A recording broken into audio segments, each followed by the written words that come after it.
সুপ্রিয় দর্শক, আসসালামু আলাইকুম। আন্তর্জাতিক ক্রিকেট থেকে অবসরে যেতে বাধ্য হচ্ছেন সাকিব আল হাসান। বাংলাদেশের জার্সি গায়ে আর কখনোই হয়তো দেখা যাবে না তাকে। এবার সাকিবের ব্যাপারে মুখ খুললেন কোটা আন্দোলনের সমন্বয়ক এবং বর্তমান সরকারের ক্রীড়া উপদেষ্টা আসিফ মাহমুদ।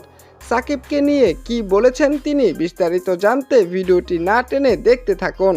আওয়ামী লীগের হয়ে মাগুরা ২ থেকে জাতীয় সংসদ সদস্য হওয়া সাকিব সদ্যই পদ হারিয়েছেন সংসদ বাতিল হওয়ার কারণে।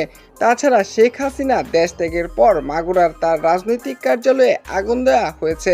এর বাইরে আন্দোলনকারী ছাত্র জনতার মধ্যে সাকিবকে নিয়ে ব্যাপক ক্ষোভ লক্ষ্য করা গেছে।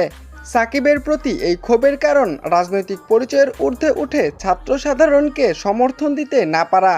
এছাড়া ছাত্র আন্দোলনে যখন উত্তাল সারা দেশ, তখন যুক্তরাষ্ট্রে পরিবারকে নিয়ে ঘুরে বেড়ানো এবং সেই ছবি সামাজিক যোগাযোগ মাধ্যমে পোস্ট করা হয়েছে। এছাড়া কানাডায় গ্লোবাল টি-20 লিগে এক ভক্ত তাকে আন্দোলনে সমর্থন না দেওয়ার বিবেককে জাগ্রত করতে বলায় ওই ভক্তকে হেনস্থা করেছেন সাকিব। পাল্টা প্রশ্ন করে জিজ্ঞাসা করেছেন দেশের জন্য কি করেছেন তিনি।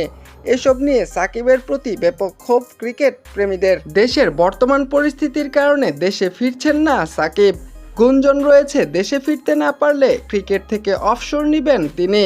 সাকিবের দেশে ফেরার ব্যাপারে আসিফ মাহমুদ বলেছেন, তার প্রতি আমাদের কোনো ক্ষোভ নেই। সে আর খেলবে কি খেলবে না এটা তার সিদ্ধান্ত। সেই সাথে দেশে ফেরা না ফেরার সিদ্ধান্তটাও তার। সে চাইলে আমরা তাকে নিরাপত্তা দেব। দর্শক, সাকিব আল হাসানকে আপনারা আর জাতীয় দলে দেখতে চান কিনা সে মতামত জানান কমেন্টের মাধ্যমে। ভিডিওটি ভালো লাগলে অবশ্যই একটি লাইক দিয়ে চ্যানেলটিকে সাবস্ক্রাইব করে সাথেই থাকুন।